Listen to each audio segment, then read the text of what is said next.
Iya. Eh, Judul perkuliahan kita itu adalah Cognitive Science.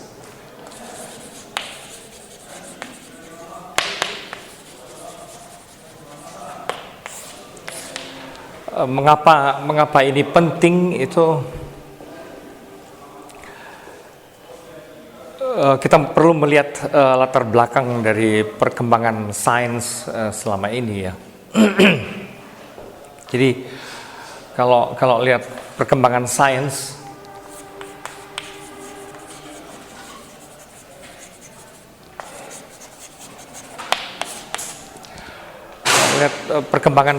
itu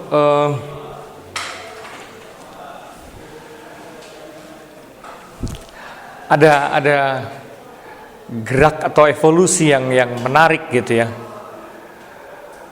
Ilmu yang paling awal naik daun itu adalah fisika, bagaimanapun.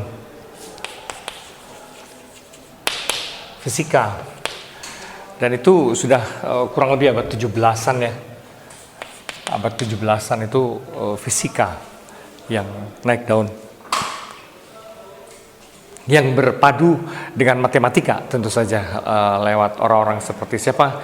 Bapak kemodernan itu filsuf siapa namanya? Descartes dan kawan-kawan. Kemudian ada Newton dan sebagainya itu, gitu ya. Fisika melahirkan revolusi mekanik. Fisika itu melahirkan revolusi mekanik.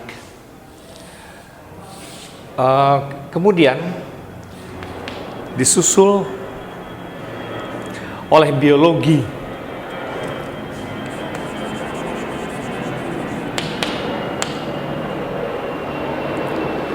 Biologi itu berkembang kurang lebih abad 18-an gitu.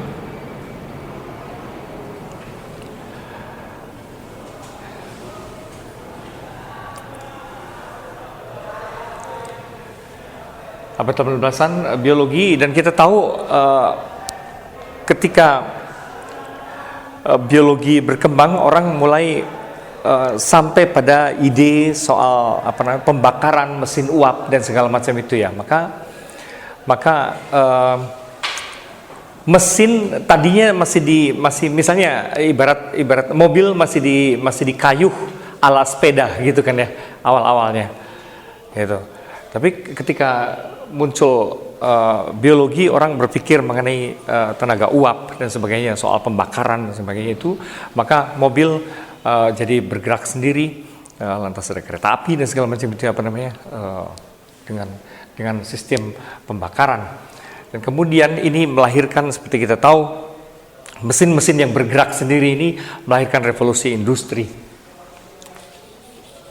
Meskipun baru meledaknya sebetulnya di abad-abad 19-an, tapi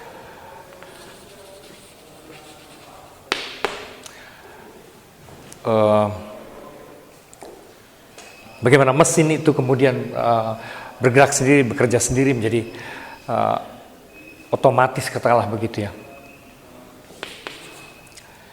Di abad ke-19 itu era para jenius ya, yang hampir di segala lini, di segala disiplin ilmu terjadi perkembangan yang luar biasa. Di sini ada, katakanlah, ilmu-ilmu sosial sih sebenarnya. Ilmu sosial. Ada banyak teori mengenai kemasyarakatan, mengenai manusia, tapi termasuk perkembangan psikologi di situ. Jadi dunia sosial dan dunia luaran hidup manusia, tapi juga dunia dalam psikologi, ditambah lagi sejarah di situ ya. Ilmu sosial, psikologi, dan sejarah. Banyak sekali ide-ide baru di situ. Pada ilmu sosial ada Auguste Comte, misalnya gitu. Pada sejarah ada orang seperti Dilthey. Dan pada psikologi di abad itu ada siapa? Psikoanalisis. Psikoanalisis.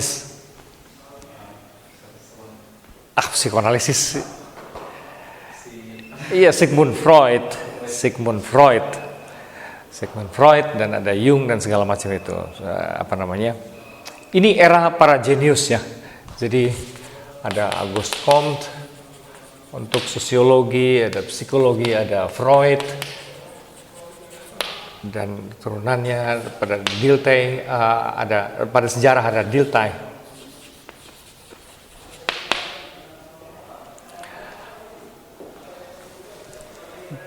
Perkembangan luar biasa. Dan pada filsafat yang sangat termasyhur, ada begitu banyak filsuf sosial di situ, tapi yang tentu yang termasyhur adalah sebetulnya Marx. Boleh dibilang di sekitar ilmu sosial, tapi filsafat maksudnya ada Marx. Ada Karl Marx.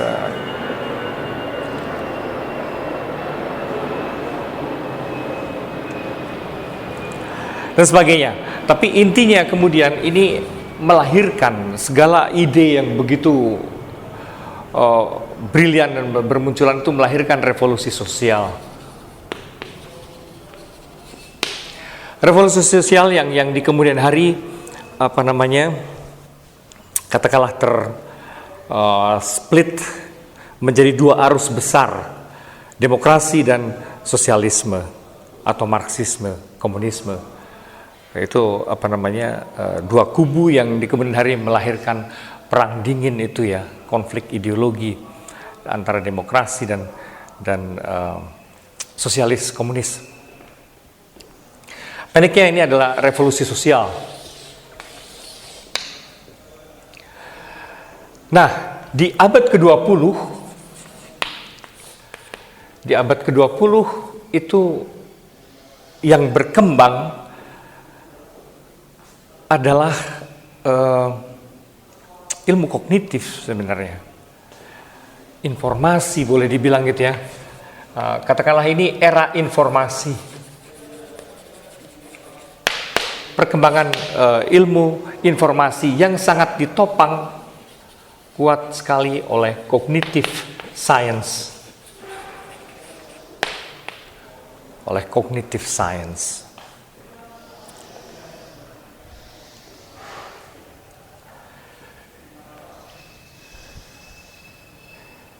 Jadi yang kita tahu ini adalah dunia komputer, dunia informasi. Informasi dikelola oleh komputer, kita tahu itu, gitu kan ya.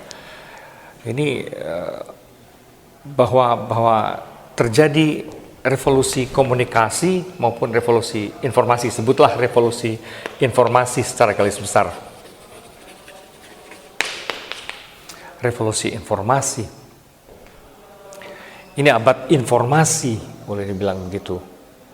Abad ke-20 bukan lagi era industri, bukan lagi era sosial, tapi informasi, karena semuanya dikelola akhirnya oleh informasi yang computer based. Dan computer based itu muncul kenapa muncul komputer itu, ada di situ ada artificial intelligence, ada inteligensi manusia yang ditiru, ada otak manusia yang ditiru oleh komputer. Nah, lantas segala hal dikelola oleh si otak tiruan ini, oleh komputer sampai hari ini, gitu. Yang melahirkan revolusi informasi. Segala hal sekarang dikelola oleh informasi dan ditentukan sekali oleh informasi. Nah, maka perlu kita mengkaji hal ini. Satu tahapan di abad ke-21, sesuatu yang kita tidak tahu masih, tapi ini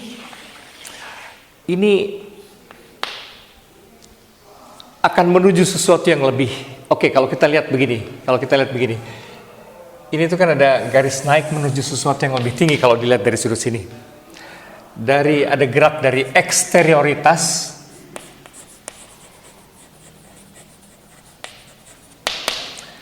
menuju interioritas.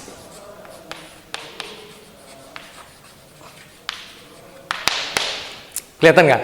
Ini tadi yang paling luar gitu kan ya. Fisika itu kan yang paling luar, yang hitung-hitung segala macam benda-benda gitu. Biologi itu mulai masuk ke balik kulit gitu, proses-proses di dalam gitu, di dalam tanaman, di dalam tubuh dan segala macam itu. Dan itu ada pembakaran, proses kimiawi di dalamnya dan segala macam itu.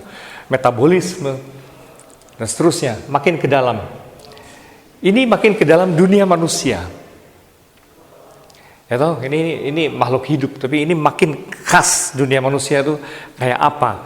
Hubungan-hubungan sosialnya, tapi juga riwayatnya, sejarah gitu kan ya. Tapi juga dinamika batinnya, psikologi, itu makin masuk ke dalam dunia manusia.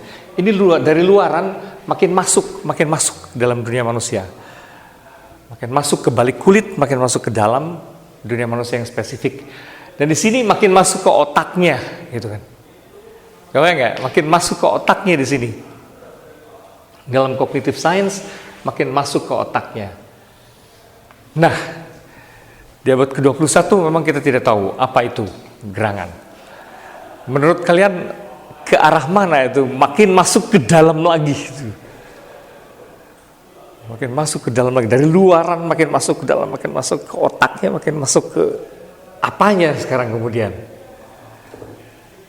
Apanya coba kira-kira? ini menarik sekali gitu evolusi ilmu itu ya. Dari luar makin ke dalam. Apa yang tersisa? Masa manusia cuma otak?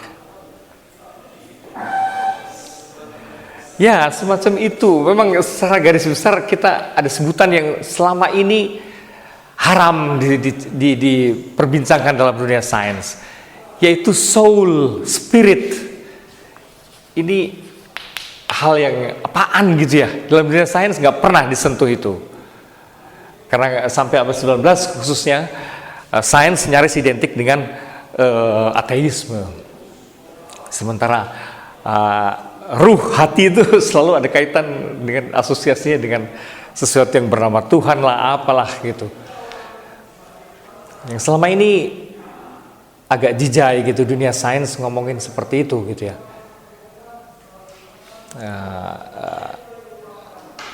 Begitu. Jadi ada fenomena yang aneh di sini yang sepertinya tak terelakkan. Sepertinya akhirnya dunia manusia masuk ke dunia. Istilah lain untuk ini adalah, atau misteri dunia ruh adalah misteri kesadaran.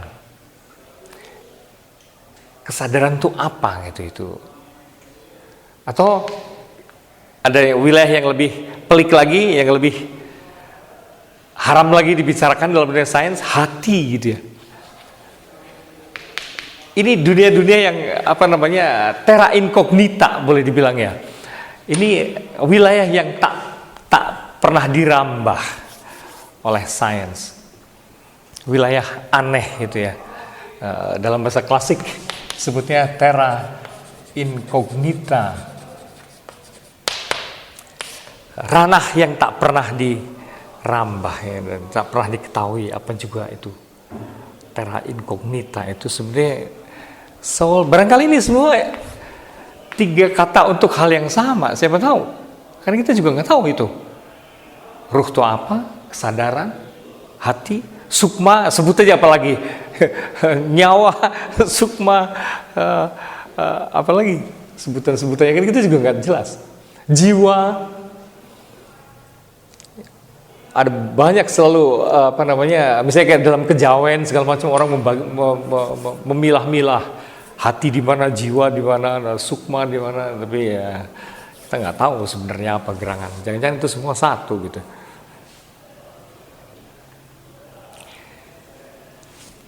Boleh jadi sains di abad kita, nanti kita akan lihat dalam perkembangan kognitif sains bahwa itu pun lama-lama sedikit menyentuh-nyentuh wilayah sini ujung-ujungnya. Misteri dari soul, mind, Oh, ada banyak sebutan untuk ini. Bisa mind juga gitu kan ya. Mind, spirit. Banyaknya istilah itu menunjukkan ketidakjelasan sama sekali. Apa gerangan di dalam diri manusia itu sebetulnya apa gerangan gitu. Mind, spirit, soul. Gitu ya. Jadi kalau kita ngelihat evolusi sains memang ke arah sana. Tapi sebelum ke situ saya kira memang ada bagusnya kita meneliti dulu wilayah sini. Cognitive science ini ke arah mana? Ujung-ujungnya memang ke orang ada kebutuhan di dalam perkembangan penelitian mengenai pola persepsi manusia itu ke mau tidak mau ke arah kesadaran. Kesadaran itu apa? Dan itu problem yang masih sangat-sangat terbuka. Maka nanti kita akan lihat di dalam cognitive science ada beberapa bacaan juga di situ. Ada Ramachandran, ada siapa lah ahli-ahli apa namanya neuroscience disebutnya ya, artinya ilmu mengenai otak gitu. itu pun kontroversi dan untuk ringkasnya sebetulnya ada dua kecenderungan dalam perkembangan cognitive science itu. Nanti kita akan sampai situ, tapi ini secara garis besar dulu. Dalam cognitive science itu akhirnya ada kaum yang ngotot hendak mencerna dan menjelaskan segalanya benar-benar berdasarkan materi. Materi itu apa? Sistem syaraf, neural atau enzim paling juga gitu ya. Saraf dan enzim di dalam otak. Terus kaum materialis ya.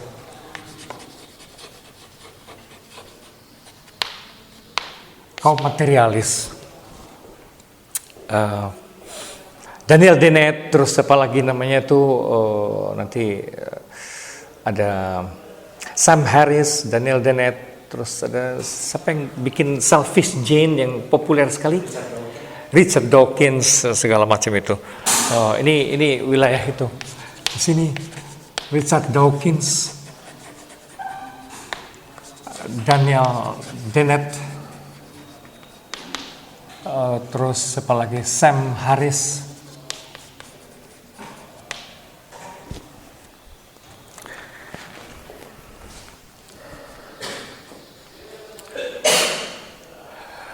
banyak lagi sih sebenarnya, karena orang-orang dari sains tuh nggak tahan ya kalau ujuk-ujuk berspekulasi ke dunia yang tidak dimengertinya gitu kan ya.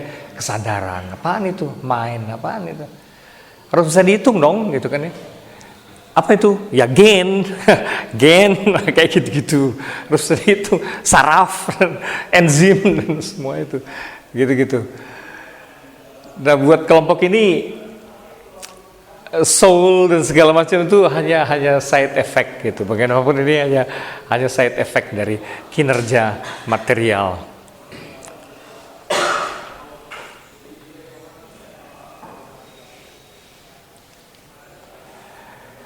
Sementara itu ada juga sih kaum spiritualis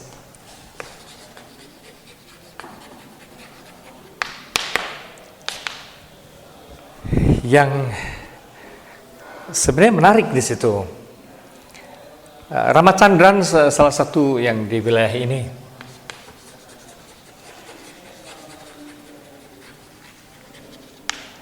Ramachandran ada, dan beberapa lagi nanti akan kita lihat di dalam bacaan-bacaan. Ramachandran, Ken Wilber,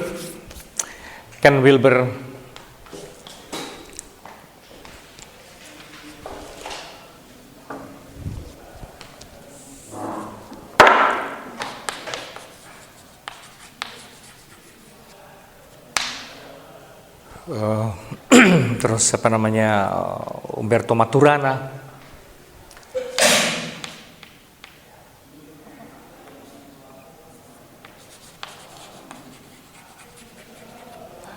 Maturana dan Varela itu mereka berdua bekerja sama, Francisco Varela dan Humberto Maturana.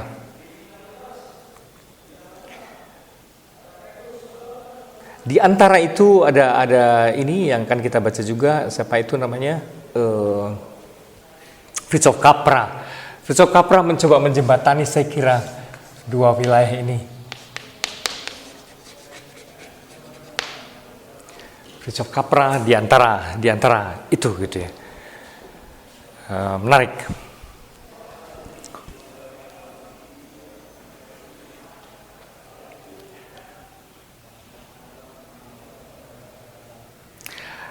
Saya tidak tahu, nanti kalian menilai sendiri. Tapi kalau menurut saya, sebetulnya ini yang lebih koheren sih ya.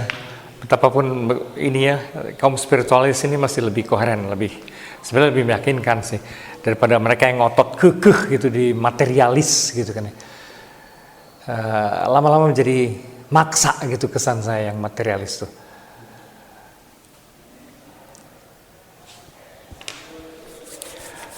Kira-kira seperti itu ujung-ujungnya. Jadi memang belum ada kata definitif sebetulnya bagaimana. Tapi dari dua kecenderungan ini sebetulnya yang peluangnya lebih kuat adalah yang spiritualis ini, dan ini lantas jadi dekat ke fenomena-fenomena yang tadinya dianggap haram itu ya. Jadi soul, mind, spirit, jiwa, sukma, hati.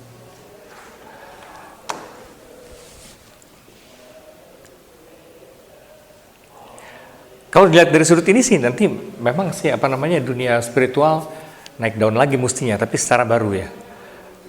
Dunia spiritual tuh akan masuk lagi. Nah, itu wilayah yang tak terelakkan sih, nggak bisa dihindari sebenarnya.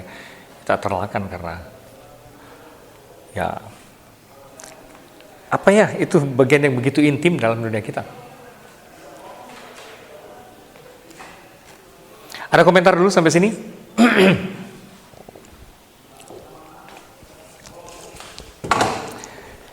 Garis besar sekali gitu ya, perkembangan sains yang mau tidak mau memang harus membahas wilayah-wilayah yang paling inti di dalam dunia manusia itu.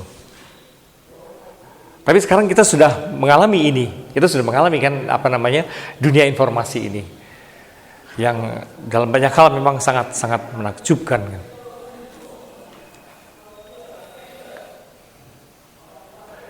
Dunia serba komputer, serba internet, kayak itu luar biasa. Dan itu betul-betul menghapus jarak ya. Secara fisik itu betul-betul menghapus jarak.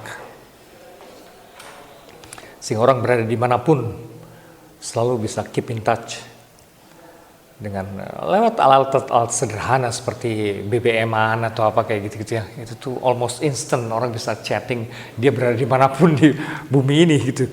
Kita bisa ngobrol aja gitu. Itu fantastis.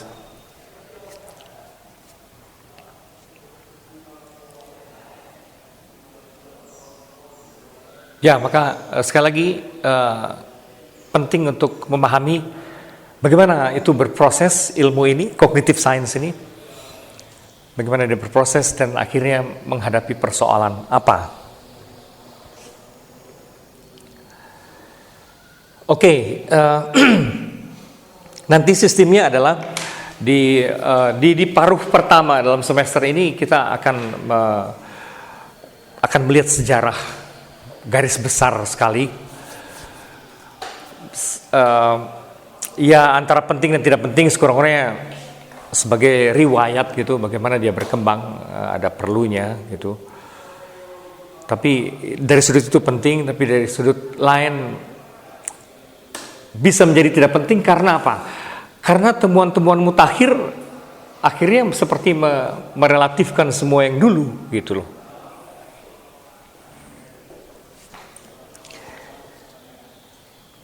Jadi kita akan melihat sejarahnya dulu pertama-tama.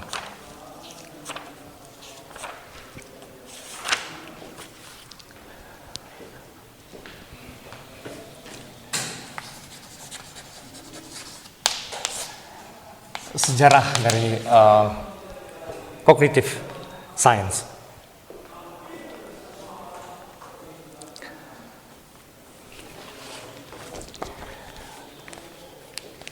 Cognitive science itu, nah sekarang kita mulai dengan apa sebenarnya cognitive science ya. Baru kita lihat ininya.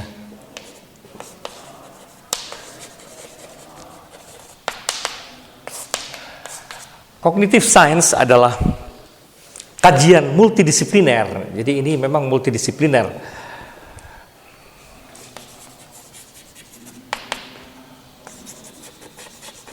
Multi tapi sekaligus juga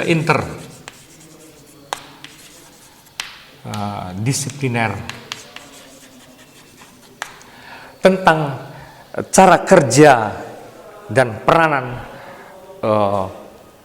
kognisi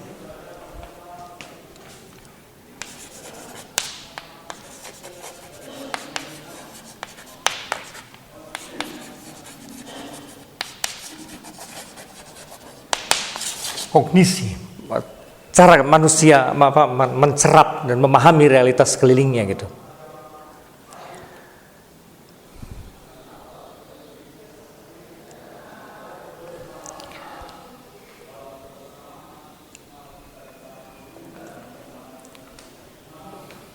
Terus pendeknya mengenai apa itu kognisi.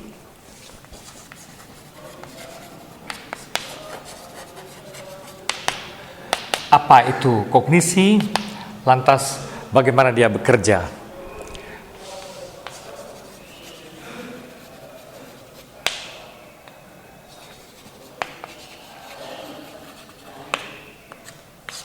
Intinya cognitive science adalah itu.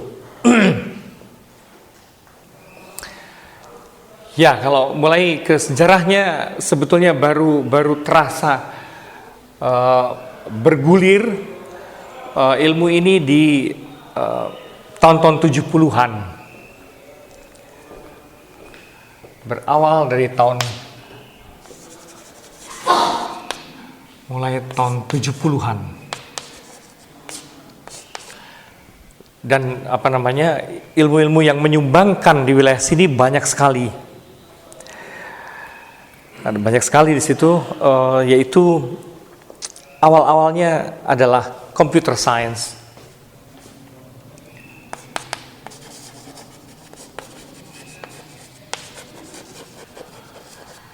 Ilmu komputer lewat ambisinya untuk membuat inteligensi tiruan ya, artificial intelligence.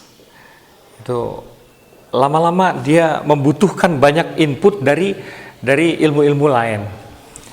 Banyak masukan dari ilmu lain, antara lain adalah psikologi.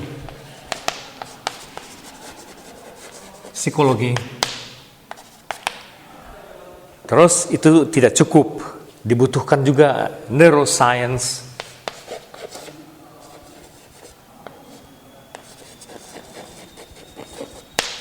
Neuroscience artinya ilmu tentang kinerja saraf-saraf otak.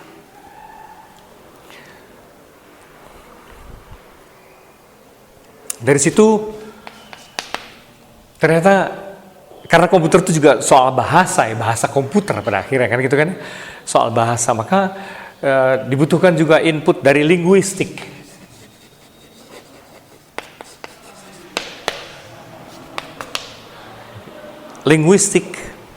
Dan ujung-ujungnya ketika masalah menjadi sangat rumit, dibutuhkan filsafat, input dari filsafat. Meskipun kebanyakan filsafat dalam arti filsafat Anglo-Saxon ya, filsafat analitik, yang biasa kita sebut apa? Linguistic analysis ya, linguistic analysis. Masih ingat dalam filsafat kontemporer, sejarah filsafat masa kini?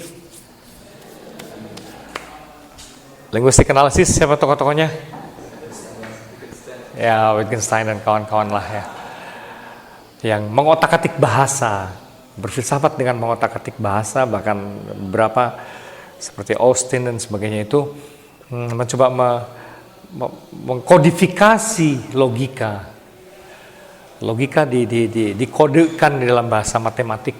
Itu kelakuan mereka ini, filsafat bahasa. Maka dekat sekali dengan linguistik. Ya, kita akan melihat satu persatu. Yang pertama, computer science dulu.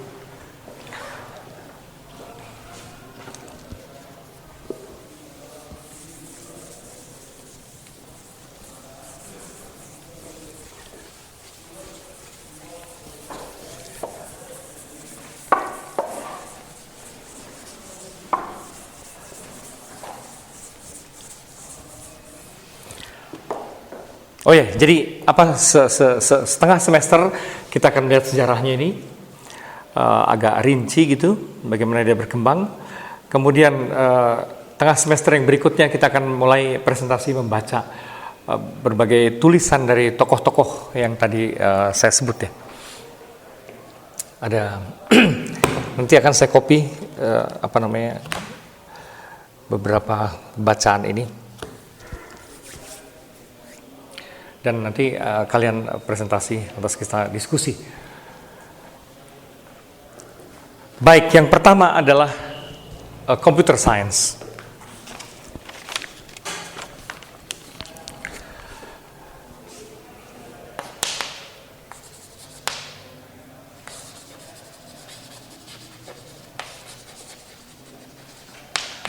Computer science itu ada sekurang-kurangnya ada dua jalur, ada jalur cybernetika, dan nanti ada jalur artificial intelligence.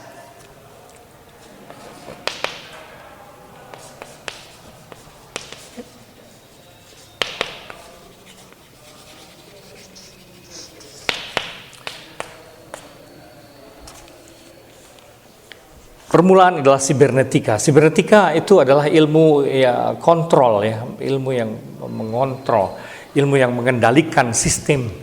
Sibernetika itu ilmu pengontrolan sistem.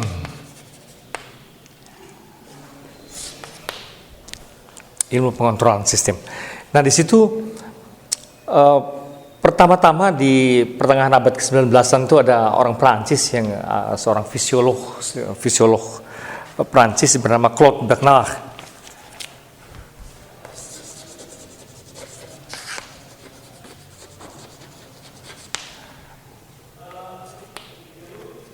Claude Bernard.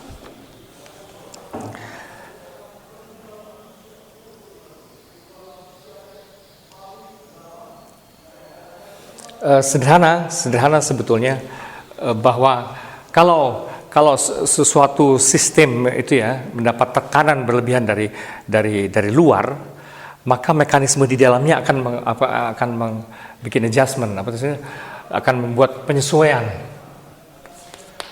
Jadi tekanan dari luar itu akan memaksa sistem menyesuaikan diri.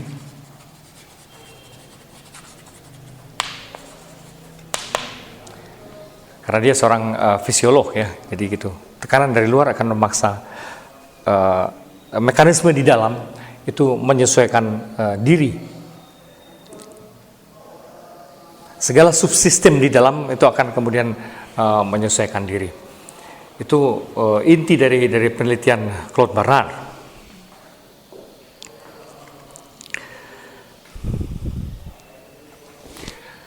Ini disambut kemudian oleh orang yang sering disebut sebagai bapak dari sibernetika, Norbert Wiener.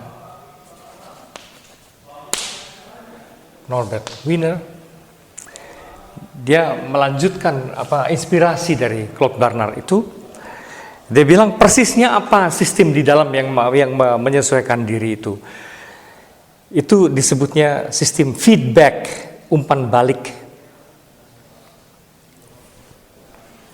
Jadi ini dimungkinkan adjustment ini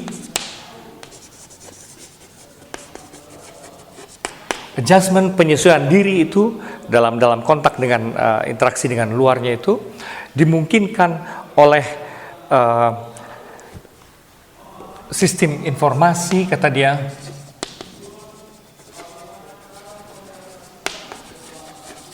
oleh sistem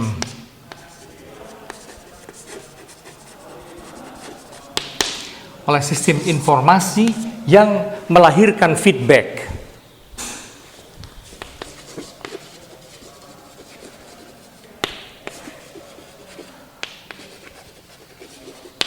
Yang melahirkan feedback.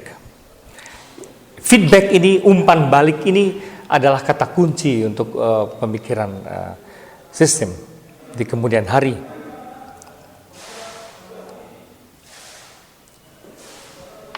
Jadi bagaimana tubuh ini menyesuaikan diri, gitu kan ya? Kalau ada tekanan dari luar, tuntutan dari luar, segala macam itu, bagaimana dia menyesuaikan diri? Terutama terasa sekali misalnya kalau kita kalau kalian mau flu, gitu kan ya? Itu terus kemudian ada demamnya, ada apanya gitu, pusing, ada demam, nah gitu, itu semua itu sebetulnya adalah umpan balik dari tekanan dari luar gitu. Dan itu dimungkinkan oleh informasi. Jadi otak itu mengirim informasi ke dalam ya, ke organ-organ tubuh.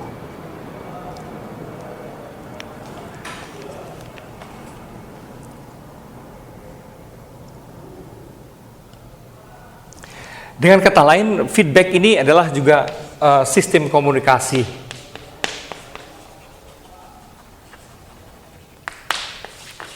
Ya, hal-hal yang untuk kita biasa, tapi dulu itu baru ditemukan gitu. Baru ditemukan.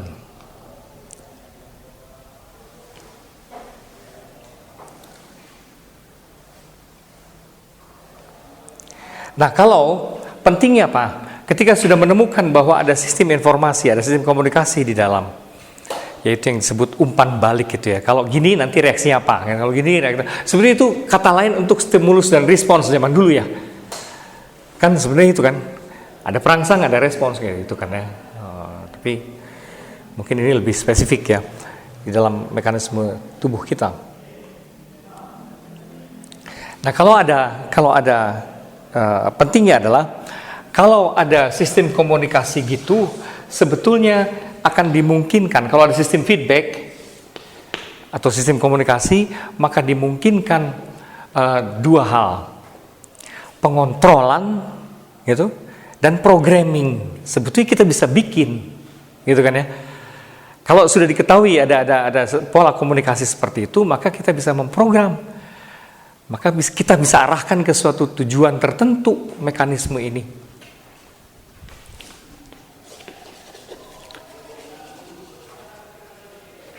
Programming atau mungkin kontrol dulu. Dimungkinkan kontrol, dan kalau kontrol maka kemudian dimungkinkan memprogram.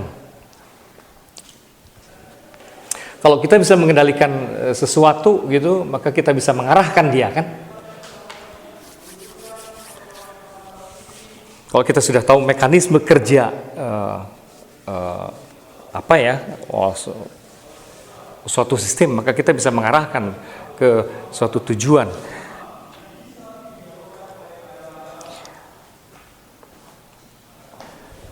Jadi pentingnya ini, kalau bisa mengendalikan, mengontrol, itulah sibernetika, sistem kontrol, maka kita bisa memprogram juga ke arah yang kita mau.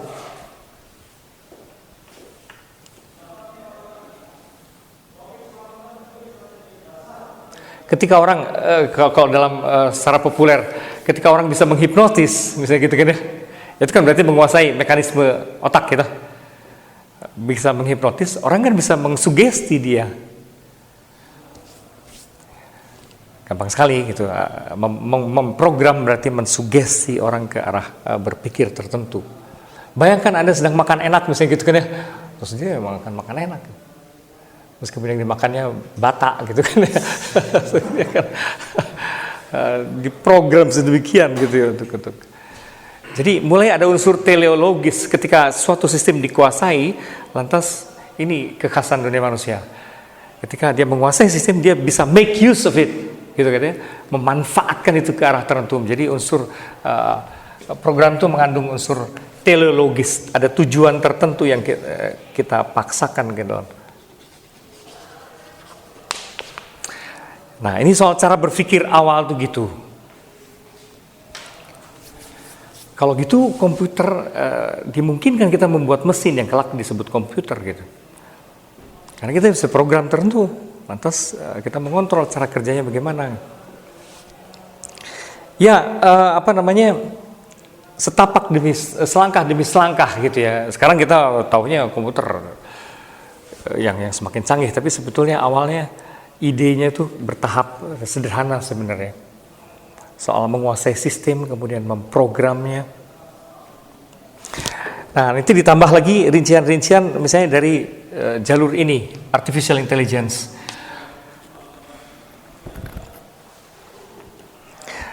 Di sini ada orang seperti von Neumann yang kemudian melengkapi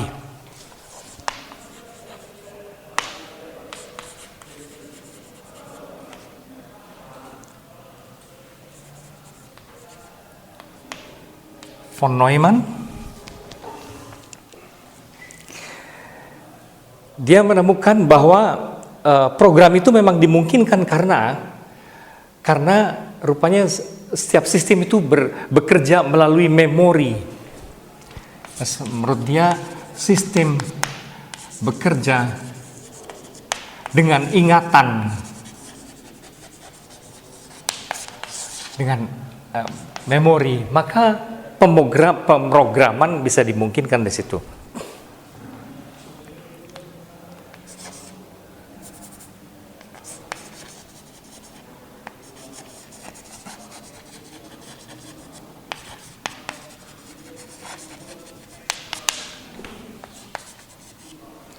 Program dimungkinkan untuk disimpan di dalam memori. Dan memori, kata dia, itu nanti bisa dihubungkan dengan satu alat yang memproses itu yang kita kenal sekarang sebagai CPU, Central Processing Unit.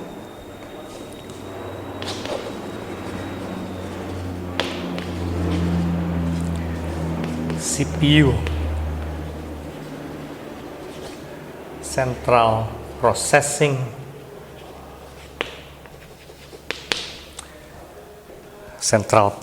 Unit, jadi pemroses itu ya, unit pemroses pusat.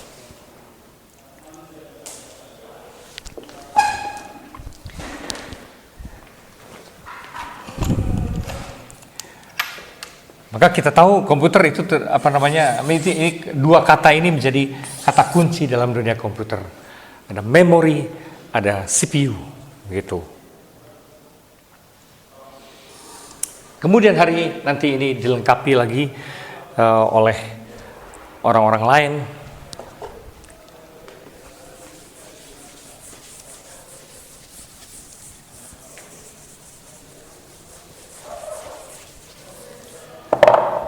Jadi yang komputer itu berutang budi pada pemikiran sistem yang kemudian dikembangkan bukan oleh Norbert Wiener saja. Nah, kita nanti akan mengenal Niklas Luhmann segala macam dalam sistem sosial.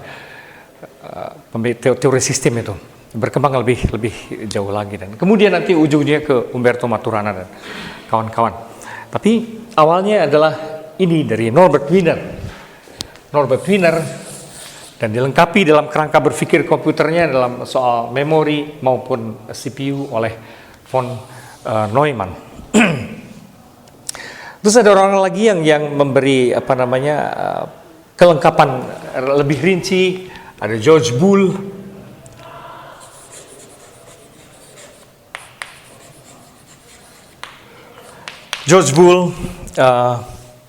Melengkapi dengan mengubah konsep-konsep pikiran ke dalam logika matematis,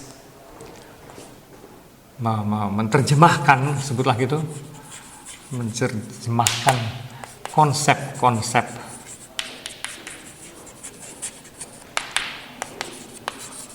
ke dalam logika matematis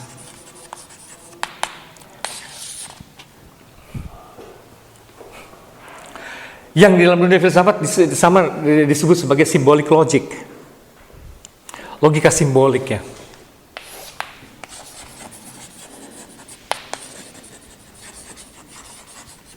Inilah perkembangan lebih lanjut dari logika Aristotelian sebenarnya.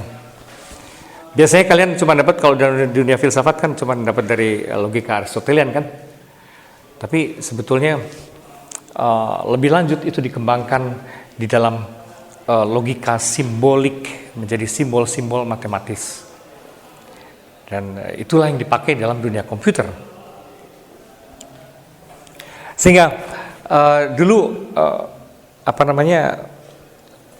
jurusan komputer dan matematik agak kecewa ketika di dalam mata kuliah umum MKU-nya di Unpar gitu yang diajarkan cuma logika Aristoteles gitu.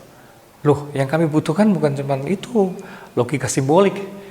Ya, tapi tidak semua orang perlu logika simbolik. Itu cuma jurusan komputer doang gitu kan ya yang perlu logika simbolik. Orang dari fakultas hukum segala ngapain juga gitu ya mematematikakan logika, rumit sekali gitu ya karena memang begini. Jadi dunia komputer memang dunia logika simbolik yang alias logika matematis, dan itu terutama dari George Boole.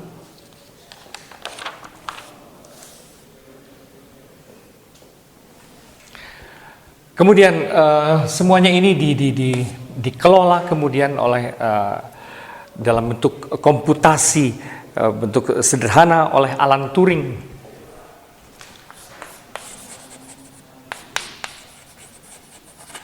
Alan Turing ini menyatukan semua ide ini kemudian menjadi bentuk komputasi sederhana.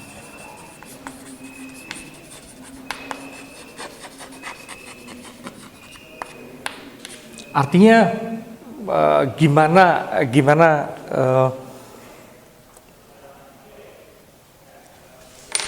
pikiran bisa bekerja sendiri gitu loh. Kalau tadi saya cerita mengenai bagaimana mobil dan mesin-mesin bergerak sendiri gitu kan ya, lewat mesin uap. Nah ini bagaimana si pikiran bisa ngitung sendiri gitu kan, bekerja sendiri. Meniru pikiran manusia, tapi tentu sangat terbatas waktu itu.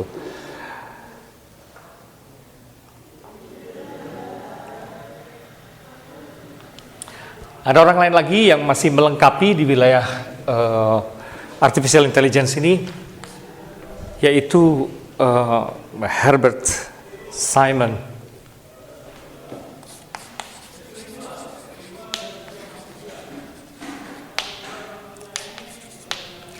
Herbert Simon memberi tekanan atau menemukan bahwa pikiran manusia itu selalu bekerja melalui pola resep-resep baku yang sudah tersedia. Nah, maka itu kemudian juga di dalam ilmu komputer digunakan gitu ya, bahwa pikiran bekerja dengan pattern, dengan pola tertentu, pola tertentu, kebiasaan tertentu.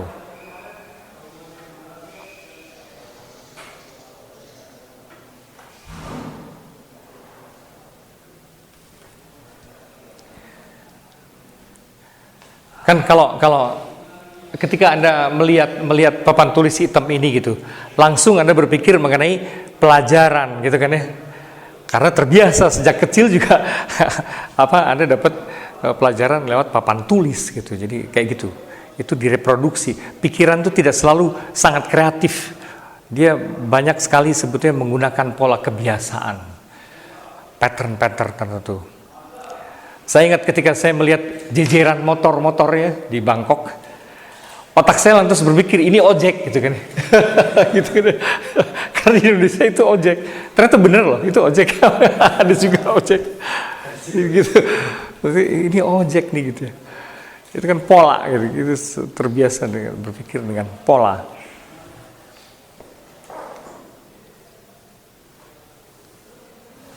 Oke, ini yang jadi perkembangannya itu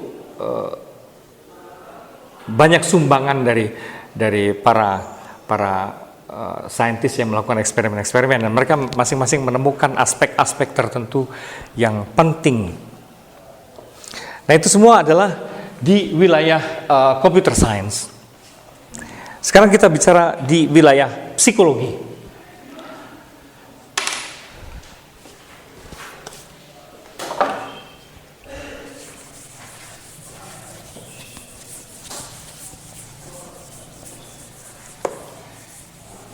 Jadi computer science itu hanya sebagian sebetulnya dalam wilayah cognitive science itu, karena ada sumbangan yang lain dari wilayah yang lain, yaitu psikologi. Yang aneh nanti akan kita lihat di sini, psikoanalisis yang begitu terkenal gitu ya, tidak banyak di awal-awal tidak banyak menyumbangkan ini ke wilayah cognitive science ini. Kenapa ya? Barangkali karena lebih banyak bergerak di bawah sadar, sementara kognitif itu kesadaran gitu ya. Saya nggak tahu. Tapi yang awal-awal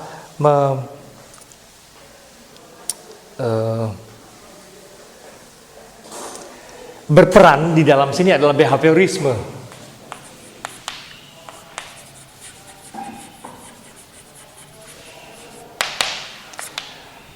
Psikologi, satu mazhab tertentu dari psikologi itu adalah behaviorisme. Ada banyak tokoh di situ, ada Skinner,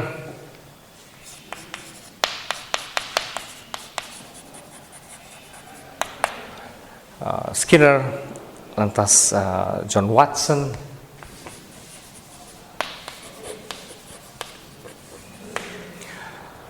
ada Thorndike, Pavlov,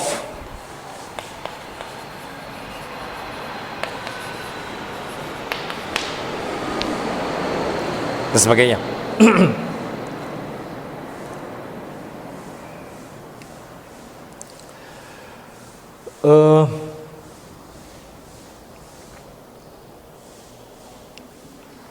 Salah satu percobaan dari orang-orang ini yang menarik, behaviorisme. Apa itu behaviorisme? Ada yang tahu? Kurang lebih behaviorisme gimana maksudnya? Ya. Jadi bagaimana perilaku itu bisa dilihat polanya, patternnya gitu. Jadi ini meneliti pola perilaku. Nah, yang diteliti awal-awalnya memang tikus, monyet, dan segala macam gitu ya, anjing. Nah, lewat berbagai eksperimen misalnya ditemukan bahwa tikus-tikus itu bagaimana mereka bisa survive dalam lingkungannya karena dia mengendalikan lingkungannya. Dan bagaimana mengendalikan lingkungannya? Ternyata dengan cara menciptakan peta, cognitive maps gitu ya. Jadi misalnya tikus itu survive dengan menciptakan cognitive maps.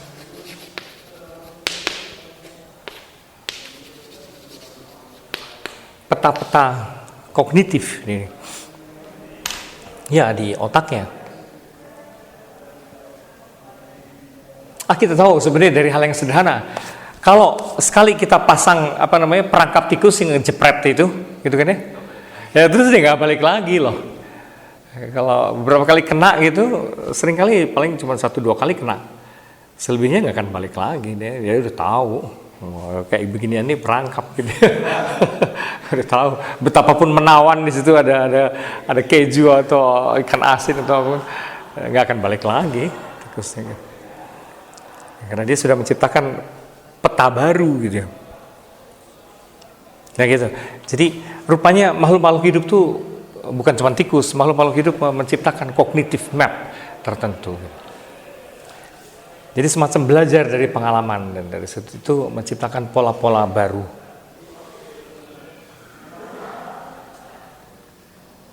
Bahkan mereka juga meneliti misalnya bagaimana perilaku tikus bisa diprediksi dengan cara menghitung jam kelaparan. Dikasih makan terus berapa jam kemudian dia mulai akan bergerak secara aneh kalau lapar gitu kan. Nah itu tuh dihitung berapa jam. Nah, lantas bisa diprediksi, oh berarti tikus tuh umumnya setelah sekian jam dia akan berperilaku tertentu karena lapar. Nah, kayak gitu-gitu. Selama-lama ke manusia juga bisa diotak-atik dan diprediksi kelakuannya gitu. Ya sebenarnya kalau untuk kita simple, tapi ini sains itu kan gitu. Mencoba mencari kepastian kecil-kecil dulu gitu, tapi lama-lama secara kumulatif baru menjadi sebuah sistem besar. Ya, saya selalu merasa kalau untuk orang-orang yang biasa studi filsafat, ini hal-hal yang remeh-temeh gitu kan ya. Tapi sains itu bekerja sekali lagi secara kumulatif gitu kan. Ya orang filsafat maunya belum apa-apa sudah ke esensi gitu, mendalam dan pelik gitu. Tapi sebenarnya ngarang-ngarang juga gitu. Kalau mereka mau lewat percobaan, lantas menemukan kepastian kecil-kecil, tapi lama-lama menjadi kompleks. Ya, ada satu mazhab behaviorisme, tapi ada mazhab lain dalam psikologi yang juga ikut berperan, yaitu psikologi Gestalt.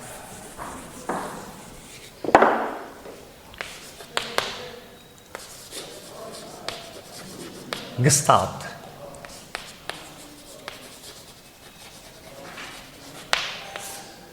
Gestalt itu bahasa Jerman. Gestalt itu artinya form atau shape.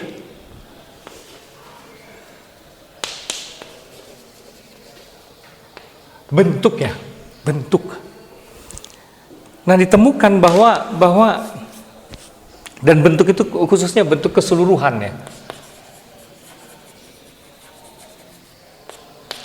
Kalau orang belajar bahasa gitu ya, kalau kamu ingat-ingat dulu waktu kecil atau kamu belajar bahasa asing tapi harus di negeri orang ya, harus di negeri yang asing, itu kamu kan tidak langsung belajar grammar kan, terus dari grammar lantas bisa ngomong gitu kan, nggak gitu loh, nggak gitu.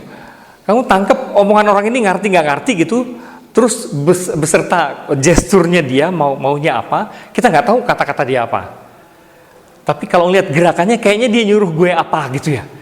Terus juga lihat situasinya gitu. Misalnya dia nunjuk-nunjuk itu apa namanya, would you please fetch it for me atau tolong ambilkan apa gitu. Kita nggak ngerti apa sih would you please, apa sih itu ngomongnya. Lebih kayak musik buat kita kan, bunyi bahasa itu. Kita nggak ngerti, cuman karena penunjuknya, gesturnya dan menunjuk misalnya ada buku di situ, oh kayaknya dia minta gue ngambilin buku atau gimana gitu. Apa bentuk keseluruhan itu? Bentuk keseluruhan dalam konteks maksudnya ya, konteks. Nah, keseluruhan dalam konteks. Itu yang kita tangkap sebenarnya. Nah, anak-anak kecil belajar bahasa umumnya juga gitu. Ibunya nyuruh apa gitu, dia juga nggak ngerti, dia kata per kata nggak ngerti, tapi oh maksudnya pasti gini. Maksudnya kamu jangan teriak-teriak mulu, kamu jangan nangis, kamu jangan nakal. Itu tuh dalam konteks bentuk keseluruhan itu yang ditangkap. Saya kira kelemahan pelajaran bahasa Inggris di Indonesia adalah itu.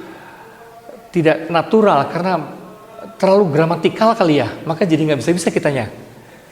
Kayaknya gitu. Gramatikal tiba-tiba bahasa Inggris jadi rumit sekali gitu. Ada perfect tense, ada simple past, ada simple perfect. Wah, itu apaan gitu semua. Terus kayak gitu jadi nggak ngerti-ngerti. Kali terlalu gramatikal. Jadi 6 tahun pun gitu lulus SMA tetap aja nggak bisa. Bahkan 12 tahun pun gitu ya, tetap aja nggak bisa. Saya kira itu kelemahannya loh. Tidak natural gitu loh.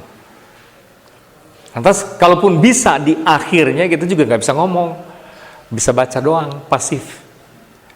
Kalau mulai ngomong mulai panik, apalagi disuruh berdebat gitu, waduh gimana gitu, nggak bisa.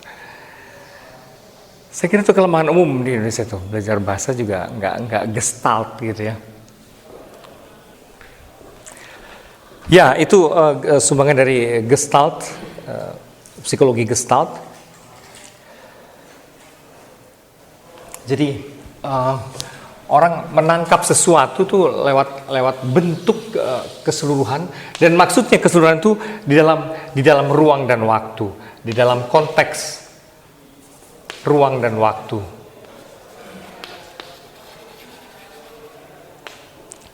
Dalam konteks ruang dan waktu.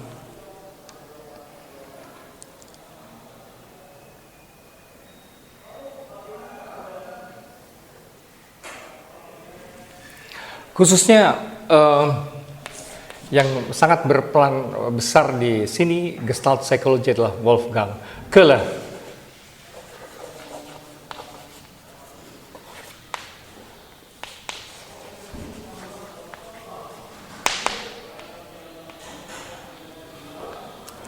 Wolfgang Köhler.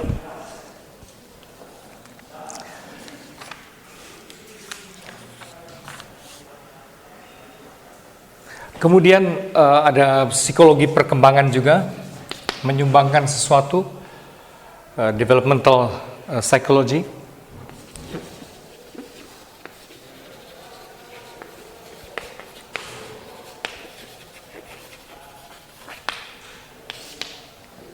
Psikologi perkembangan. Di situ ada Jean Piaget.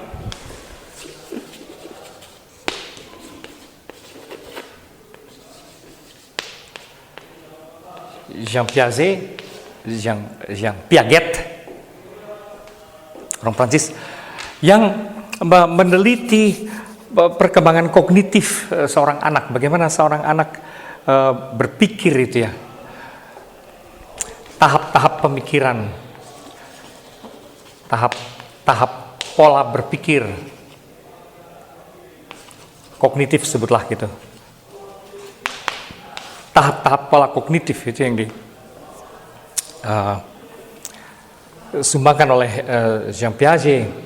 Dia meneliti, misalnya pada anak umur tertentu dia belum bisa berpikir abstrak gitu, memang nggak bisa gitu kan ya.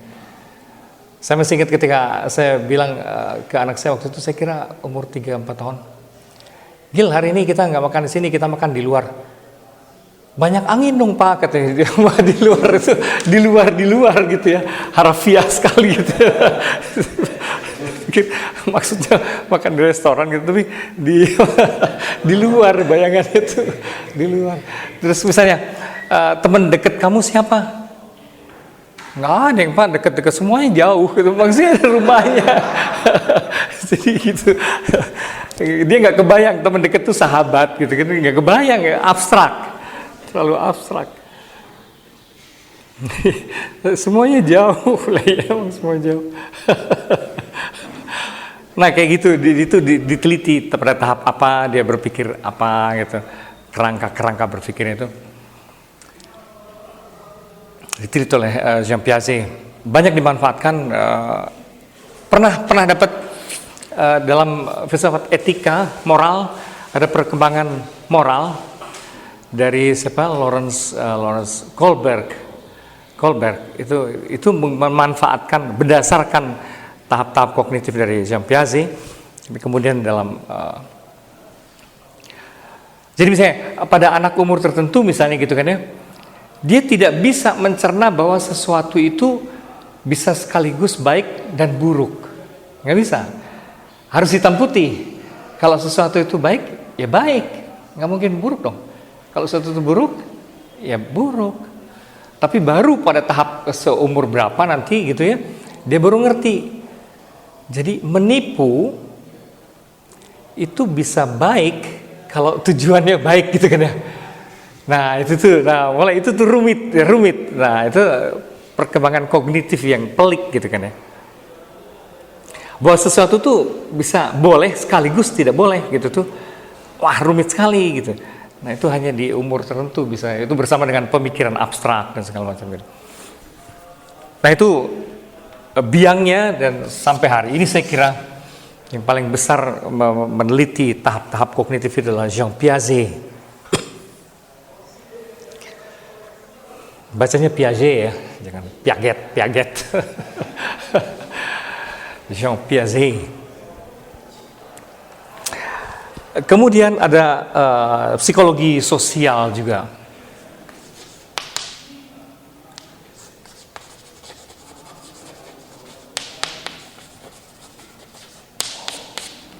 Psikologi sosial juga menyumbangkan sesuatu di situ.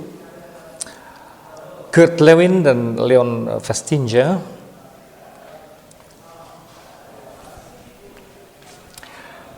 ini juga menarik.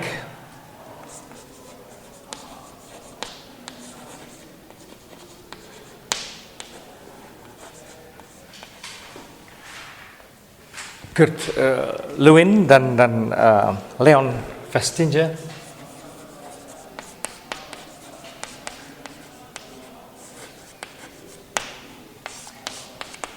dan dia bilang bahwa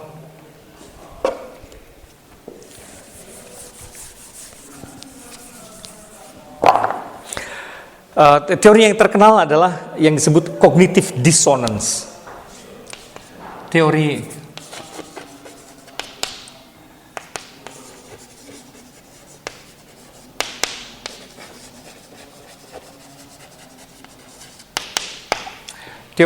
cognitive dissonance.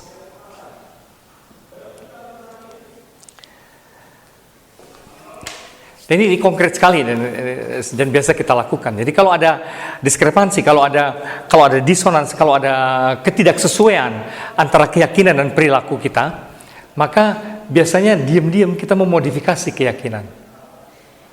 Gitu. Jadi bila ada konflik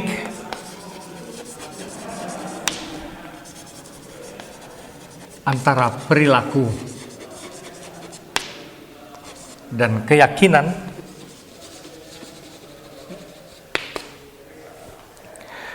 manusia akan memodifikasi keyakinannya, atau konflik itu diatasi